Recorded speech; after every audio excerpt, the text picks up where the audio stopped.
செடியோட இலை எல்லாமே பழுத்து போய் கொட்டி போயிடுச்சு, குச்சி மட்டும்தான் இருக்குது, இல்லை இலைகளோட நரம்பு இது போல் தெரியுது அப்படின்னா அதுக்கு நிறைய காரணங்கள் இருக்குது. முக்கியமான காரணம் தொட்டியில் தண்ணி தேங்குறது. அதாவது நம்ம தண்ணி விட்ட உடனே தொட்டியோட ஹோல்ஸ் வழியாக கண்டிப்பாக தண்ணி வடிஞ்சு வெளியே போயிடணும். தொட்டியில் தண்ணி தேங்கவே கூடாது. உங்கள் செடியிலையும் இதே போல் இலை எல்லாமே கொட்டி போயிருக்கு, பழுத்து போயிருக்கு, இல்லை இலை எல்லாமே இந்த மாதிரி டார்க் க்ரீன் கலர் இல்லாமல் லைட் க்ரீன் கலராக இருக்குது, இலையோட நரம்புகள் எல்லாமே தெரியுது அப்படின்னா ஒரு முறை தொட்டியோட ஹோல்ஸை செக் பண்ணி பாருங்கள். நீங்கள் ஊற்றுற தண்ணி டக்கு நல்லா வடிஞ்சு போயிருதான்னு. இன்னொரு முக்கியமான விஷயம், நம்ம எப்போ பார்த்தாலும் மண் ரொம்ப ஈரமாக இருக்கும்போதே நம்ம தொடர்ந்து தண்ணி ஊற்றிக்கிட்டே இருந்தோம் அப்படின்னா கண்டிப்பாக செடியோட இலை எல்லாமே பழுத்து போயிடும்.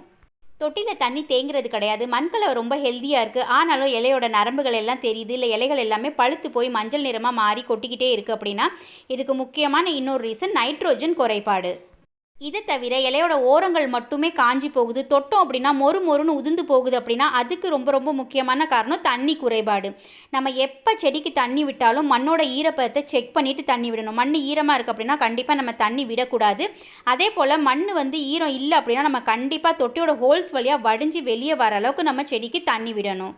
ஃப்ரெண்ட்ஸ், இந்த பதிவில் நம்ம சில முக்கியமான காரணங்கள் மட்டும்தான் பார்த்துருக்கோம். அடுத்த பதிவில் நம்ம இதுக்கான லிக்விட் ஃபர்டிலைசர் பார்க்க போகிறோம். லிக்விட் ஃபர்டிலைசர் பயன்படுத்துறதுக்கப்புறம் நம்மளோட செடிகள் மறுபடியும் ஹெல்த்தியாக ஃப்ரெஷ்ஷாக ஆயிரும். அதுக்கு முன்னாடி நீங்கள் ஒரு முறை தொட்டியோட ஹோல்ஸை செக் பண்ணிவிட்டு அண்டர் வாட்டரிங் இல்லை ஓவர் வாட்டரிங் ஏதாவது பண்ணுறீங்க அப்படின்னா கண்டிப்பாக அதை சரி பண்ணிக்கோங்க. அப்போ தான் நம்மளோட செடிகளை ஹெல்த்தியாக மெயின்டைன் பண்ண முடியும்.